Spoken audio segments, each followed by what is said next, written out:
Hello everyone, my name is Marisol Vasquez and I'm from San Jose, California. I recently graduated from Overfelt High School and in April I got to travel with EF Tours. Where did I go, you ask? Spain! Many of the beautiful places I toured were Granada, Cordoba, Seville, Barcelona, and Madrid.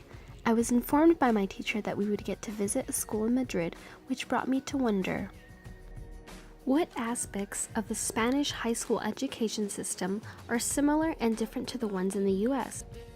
This study is important because it exemplifies educational connections between two different countries. It shows that teens our same age from different places can be taught in a similar or completely different way. This can even ultimately lead us to a deeper question. What is it that our young generations are being taught, and how will they go about being successful in the future and making the world a better place? The school I got to go visit was Salesianes Atocha. I did my research and saw that this huge center consists of different structures. Now let me break it down.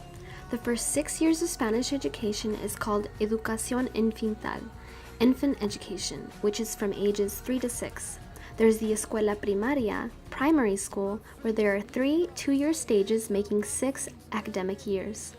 Then there's Educación Secundaria, second education, and ages are from 12 to 16.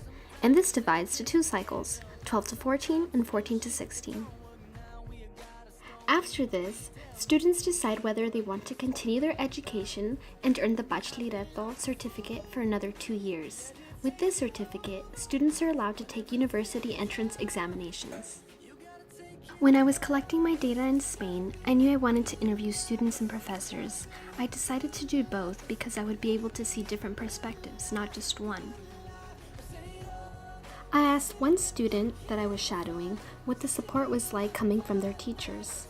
One student named Fatima said that the support depends on the teacher. She also said that the class isn't necessarily taught in a creative way. The material is taught mainly upon lectures and PowerPoints. Compared to the US, or at least my high school, the class participates as a group or some other creative form of learning, whether that's making videos and showing the class, making posters, and so on.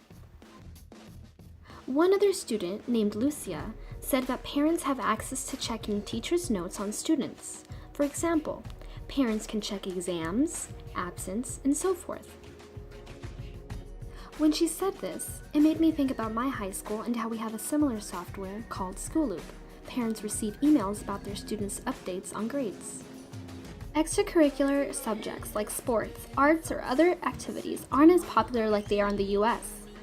Also, school rallies or school spirit isn't seen often in schools in Spain. Based off research I did online, I found that like in American elementary schools, students in Spain are placed into one mixed level classes. Therefore, students get to interact with the same classmates all day long. Ultimately, this creates a strong bond between the students and leaves shyness behind them. This reminds me very much like in my high school, where there are different academies.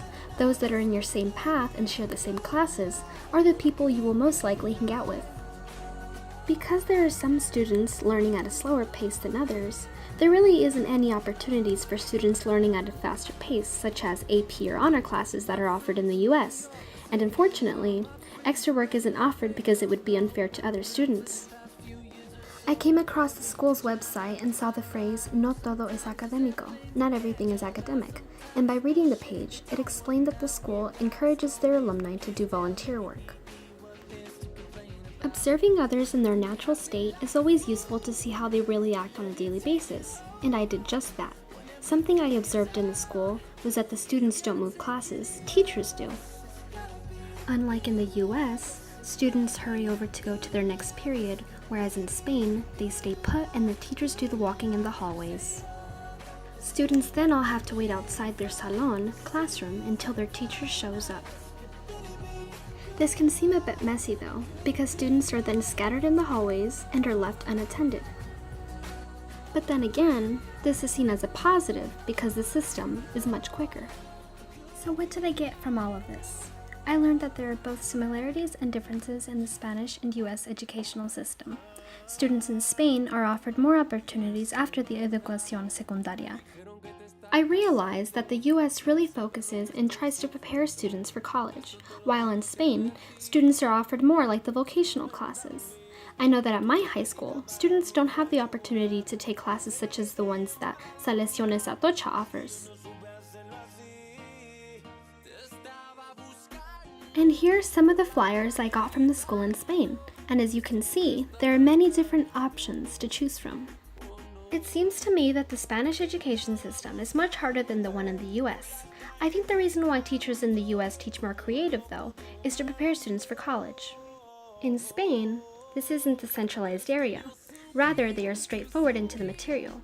I can't imagine my teachers from high school always lecturing, not to mention that's what college will mostly be like, but I know that what I've learned in class, such as forming groups and overall being creative with the way I gain knowledge, I can do the same to help me in the future.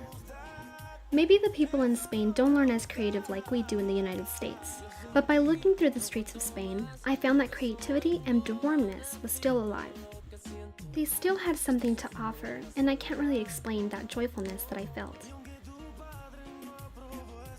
I feel lucky to be exposed to different learning styles. After all, looking at different perspectives will always help you gain a sense of awareness. On a global scale, we all want to learn. The style of learning, of course, can be different from all over the world, but then again, that's what makes each place a different culture, and that's the beauty of it.